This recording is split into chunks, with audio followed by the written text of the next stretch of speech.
नमस्कार, मैं हूं संदीप चौधरी। बात करेंगे बिहार की। बिहार की चुनावी लड़ाई अपने निर्णायक दौर में पहुंच चुकी है। अंतिम चरण का मतदान परसों 7 तारीख को होने वाला है। आज शाम 5 बजे जो प्रचार का सिलसिला है वो थम जाएगा, लेकिन इस अंतिम दौर में सीएए और एनआरसी ने वापसी की है। सीएए एनआरसी पर लगातार सिलसिलेवार तरीके से बीजेपी के कद्दावर नेताओं से बयानबाजी अब सामने आ रही है।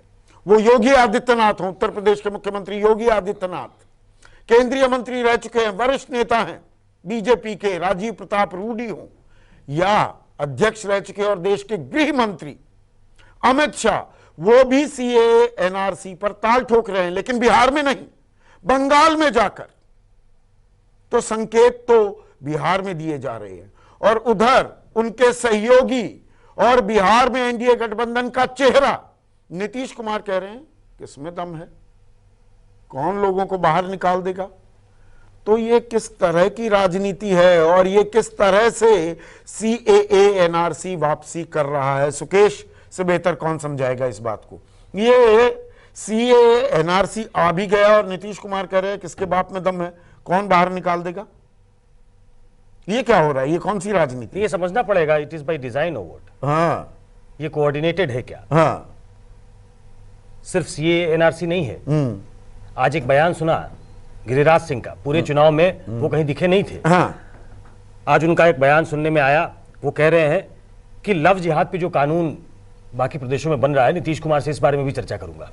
तो लव जिहाद की भी एंट्री हो गई। और लव जिहाद में दिलचस्प बात यह है, जो दर्शकों को कोई चैनल भी नहीं बता रहा, जब संसद में सदन के पटल पर यह सवाल पूछा गया कि लव जिहाद के इस देश में कितने मामले हुए हैं, तो केंद्र सरकार के पास कोई आंकड़ा नहीं था, कोई जवाब नहीं था। 2 या 3 केसेस कोर्ट में चल रहे हैं, यह जानकारी दी गई थी।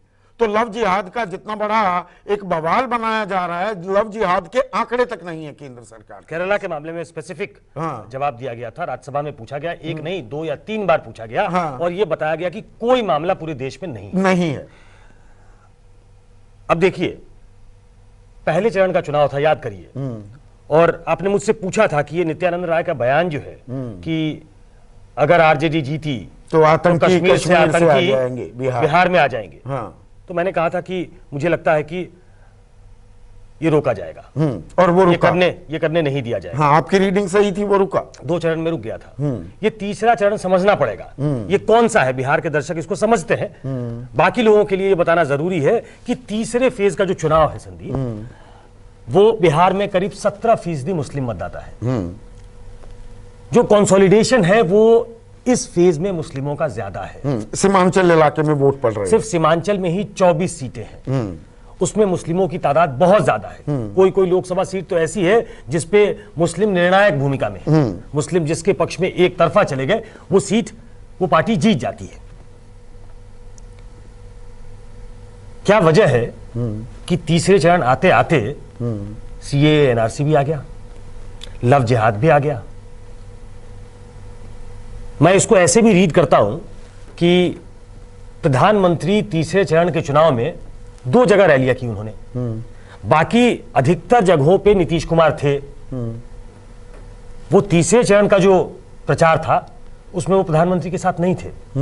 प्रधानमंत्री की छवि एक ऐसे नेता के तौर पे है जो हिंदू हितों की बात करते हैं, हिंदू हृदय सम्राट है, जय श्री राम के नारे भी लगाए, जो अमूमन नहीं करते हैं। वो अमूमन क्या, वो करते ही नहीं। उन्होंने भारत माता की जय को भी इन्वोक किया कि अब जो पहले भारत माता की जय नहीं बोलते थे, अब उन्हें बोलना पड़ रहा है। जय श्री राम भी कहा उन्होंने, वो इसी फेज में कहा। क्यों कहा? यह कहा जा सकता है बीजेपी के द्वारा कि दरअसल 25-30 मिनट का भाषण है, 15 मिनट 20 मिनट तो उन्होंने विकास की बात की, आपने एक अलहदा सा पिक कर लिया और आप ऐसा कह रहे हैं। नहीं, प्रधानमंत्री यूं ही नहीं बोलते। हाँ, प्रधानमंत्री का भाषण एक लिखा हुआ भाषण होता है, प्रधानमंत्री उसको पढ़ते हैं, उसके पहले वेट किया जाता है। हाँ, टेलीप्रॉम्प्टर होता है, जो दर्शक ना समझें, वो एक टेलीप्रॉम्प्टर होता है, वो दोनों तरफ लिखा हुआ सामने आता रहता है, इसलिए प्रधानमंत्री इधर से उधर देखते हैं, ये नहीं कि एक्सटेम्परे बोल रहे। प्रधानमंत्री का ऐसा करना जरूरी भी है, क्योंकि प्रधानमंत्री ऑफ द कफ कोई रिमार्क नहीं दे सकता, वो देश के मुखिया है। हाँ। तो उनकी तरफ से कोई ऐसा बयान जो वो नहीं चाहते वो ना निकल जाए, इसलिए एक व्यवस्था ऐसी होती है कि प्रधानमंत्री एक सोचा समझा सधा हुआ भाषण दे जो वो बोलना चाहते। ये सब कुछ अनायास है क्या? और एक तरफ जब, और मुझे तो याद नहीं पड़ता किसी भी चुनावी रैली में 2014 से देखिए आप कि जय श्री राम के नारे का उद्घोष किया हो प्रधानमंत्री ने। नहीं, लोकसभा के चुनाव में फैजाबाद में उन्होंने जय श्री राम कहा था, लेकिन वो फैजाबाद था, अयोध्या थी, तो वहां वो नहीं कहते तब खबर बनती। तब खबर बनती। अब ये अनायास नहीं है कि योगी आदित्यनाथ, वो भी एक बैगेज के साथ आते हैं। देखिए, भगवाधारी है, वो हिंदू नेता के तौर पे जाने जाते हैं और he is proud to be called a Hindu नेता। वो जब जाते हैं तो वो भारत माता की जैसे ही अपना भाषण शुरू भी करते हैं। डिमांड भी रहती है उनकी। बिल्कुल। जेडीयू के उम्मीदवार भी कह रहे थे कि योगी आदित्यनाथ आए हमारे लिए प्रचार करें। देखिए, उनका जो उनकी जो रीच है आज की तारीख में वो बढ़ती जा रही है, उनकी मांग भी बढ़ती जा रही है। मैंने गुजरात में, मैं चुनाव प्रचार के दौरान गया था, चुनाव के दौरान गया था, तो प्रचार में वो वहां भी थे, वो त्रिपुरा में भी थे, यूपी के तो मुख्यमंत्री हैं, बिहार लगा हुआ प्रदेश है, तो पिछली बार भी गए थे, इस बार भी गए थे। पिछली बार वो मुख्यमंत्री नहीं थे, लेकिन तब भी बुलाया गया था, अब तो वो मुख्यमंत्री है, एक सशक्त नेता है। तो मैं ये कह रहा था कि एक तरफ ये सारे बयान, दूसरी तरफ मुख्यमंत्री का यह कहना कि कौन ये सब फालतू बात करता है, इस देश से कौन किसको निकालेगा भाई, किसकी ताकत है। ये अलग अलग कॉन्स्टिट्यूंसी को एड्रेस करने का है क्या? देखिए, वहां की इक्वेशन समझिए। पिछली बार आरजेडी, जेडीयू और कांग्रेस, ये एक बड़ा ही फॉर्मिडेबल पोटेंट गठबंधन था। वहां का जो एक मुश्त वोट, खासतौर पे अल्पसंख्यकों का, वो इसी गठबंधन को जाना था, क्योंकि वो एक ऐसा गठबंधन था जो बीजेपी को हराने के लिए एक साथ हुआ था। वो सारे मुस्लिम मतदाता इनकी तरफ आए और ओवैसी के तमाम प्रयासों के बावजूद उनको एक सीट नहीं मिली, कुछ एक सीटों पे वो वोट काट पाए। इस बार ओवैसी भी हैं, पिछली बार से ज्यादा ताकत में है, इस बार बाकायदा गठबंधन बनाकर है। वहां गठबंधन पता नहीं वो कितना प्ले में आएगा, लेकिन ओवैसी की पार्टी ने वहां अपनी ताकत लगाई है। सीमांचल के इलाकों में 24 में से 20 सीटों पे ओवैसी खड़े हैं। तेजस्वी की पार्टी एक ऐसी पार्टी है जिसकी गूंज सुनाई दे रही है, वही चैलेंजर के तौर पे नीतीश कुमार के सामने खड़े हैं, एनडीए गठबंधन के सामने खड़े हैं, तो दो ताकतें हो गई हैं। ऐसे में नीतीश कुमार अपना एक चेहरा ऐसा दिखाना चाहते हैं कि जिन्होंने भागलपुर दंगों में जो आरोपी थे उनको सजा भी दिलवाई, जो विक्टिम थे उनके लिए कुछ किया भी, तो वो अपना एक ऐसा चेहरा जो आज तक उन्होंने बना के रखा था। ये इलाका, इस इलाके को उन्होंने अपना गढ़ बना लिया था।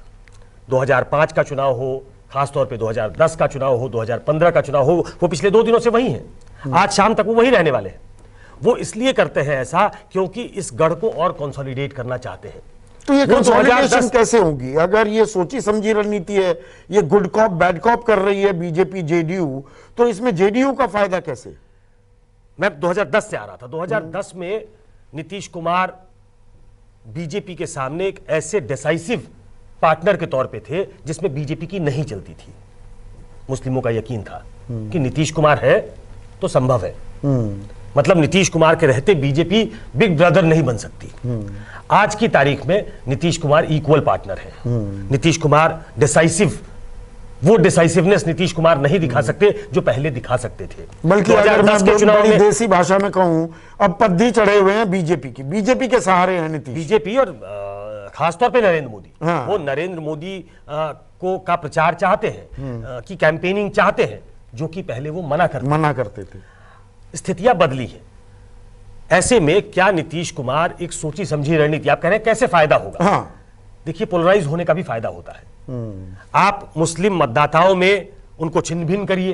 कुछ लोगों का यकीन नीतीश कुमार पे अगर हो, उनकी तरफ आए, उनके पास रिकॉर्ड को देखते हुए वो बार बार कह रहे हैं कि भाई उस इलाके में, खासतौर पे कह रहे हैं कि जब से आप लोगों ने सेवा का मौका दिया है, कोई दंगा होने दिया हमने, समाज में शांति बना के रखी, इसी में तरक्की होती है।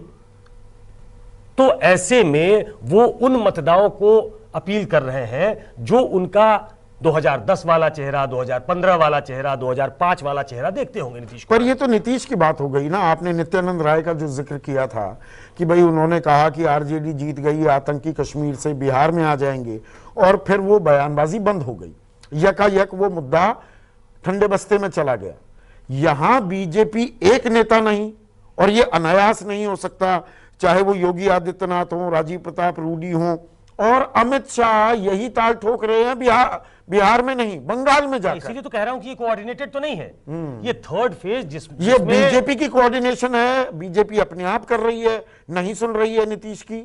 मैं ऐसा मानता नहीं हूं। मुझे लगता है कि ये थर्ड फेज अगर पोलराइज्ड होकर वोट करता है तो वो अल्टीमेटली मुझे लगता है कि नीतीश कुमार के पक्ष में जाता है। मुस्लिम अगर एक तरफ हो जाए और ओबीसी, ईबीसी, जो बाकी दलित, महादलित का जो पूरा कुनबा है वो अगर एक तरफ हो जाए तो पोलराइज्ड होगा, वो पूरा इलाका पोलराइज्ड होगा। और जब पोलराइज्ड होगा तो वो दोनों जो बीजेपी और जेडीयू का गठबंधन है उनको मुझे लगता है कि फायदा होगा। पर ये किस तरह का गठबंधन है? दो मतलब एक मुद्दे पर बिल्कुल मुख्तलिफ बयानबाजी। देखिए, ये मैरिज ऑफ कन्वीनियंस है ना संदीप। ये कोई मैं कहता हूं बीजेपी और जेडीयू जो खुद को नेचुरल गठबंधन कहते हैं, ये नेचुरल गठबंधन नहीं है, ये मौके का गठबंधन है। नेचुरल गठबंधन में आज भी बहुत लोग मुझसे डिफर कर सकते हैं, लेकिन आज भी मैं नेचुरल गठबंधन आरजेडी और जेडीयू के गठबंधन को मानता हूं, जिसमें एक ऐसा पोटेंट अलायंस वो दिखता है कागज पे जो किसी को भी रैटल कर सकता है। ये गठबंधन आप याद कर लीजिए, जिस समय अटल बिहारी वाजपेयी और लाल कृष्ण आडवाणी की बीजेपी थी, उस वक्त भी जॉर्ज फर्नांडिस, नीतीश कुमार, इन तमाम लोगों ने कुछ मुद्दों पे अपनी असहमति जताई थी। बीजेपी ने राम मंदिर को अपने मैनिफेस्टो में रखा, 370 को अपने मैनिफेस्टो में रखा, यूनिफॉर्म सिविल कोड को अपने मैनिफेस्टो में रखा, लेकिन जब जो नेशनल एजेंडा फॉर गवर्नेंस जो था उसमें नहीं था। नीतीश कुमार ये इन्वोक करते हुए कि भाई इनका कुछ एजेंडा हो सकता है। याद रखिए, एनआरसी वाले मुद्दे पे पूरे सदन ने एक साथ एक प्रस्ताव पारित किया कि नहीं हो सकता।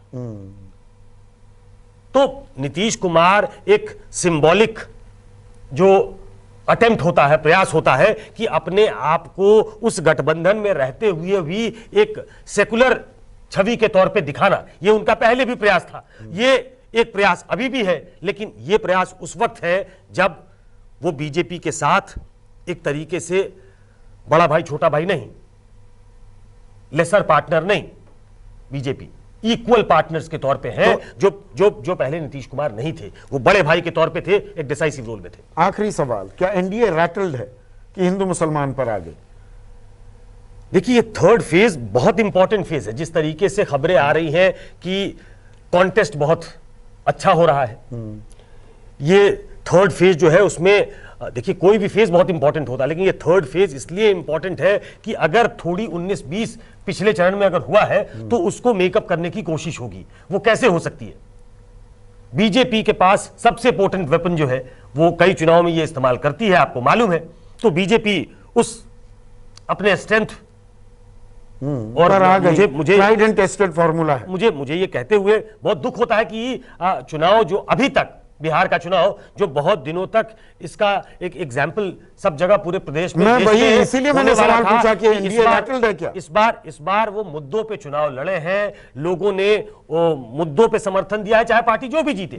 अगर एनडीए जीतती तो वो कहेगी कि हमने नया विजन दिखाया, हमने विकास किया है और विकास के रास्ते पे, विकास की दृष्टि को आगे हम बढ़ाना चाहते हैं, विकास के इसलिए हम डबल इंजन की बात कर रहे हैं। अभी तक हम यहां पे थे, लेकिन थर्ड फेज आते आते और शाम तक और भी बयान आएंगे और ऑफिशियली प्रचार खत्म होता है 5 बजे। अभी चुनाव में 2 दिन, अभी चुनाव में 2 दिन है। क्या ये धीरे धीरे फ्लेयर अप करेगा? ये अभी तक का इतिहास नहीं रहा है, लेकिन क्या इस बार वक्त की जरूरत है कि ऐसा करना जरूरी हो जाएगा? तो यही तो राजनीति की खासियत है, साम दाम दंड भेद, हर हथकंडे, हर औजार का, हर रणनीति का इस्तेमाल किया जाता है वोट हासिल करने के लिए। तो आज के लिए, अभी के लिए बस इतना ही। नमस्कार, मैं हूं मानक गुप्ता। अगर आपको हमारा ये वीडियो पसंद आया हो तो इसे लाइक और शेयर जरूर करें, और हां, हमें सब्सक्राइब और फॉलो करना ना भूलें ताकि आप देश और दुनिया की कोई खबर मिस ना करें। तो जुड़े रहिए हमारे साथ और देखते रहिए न्यूज 24।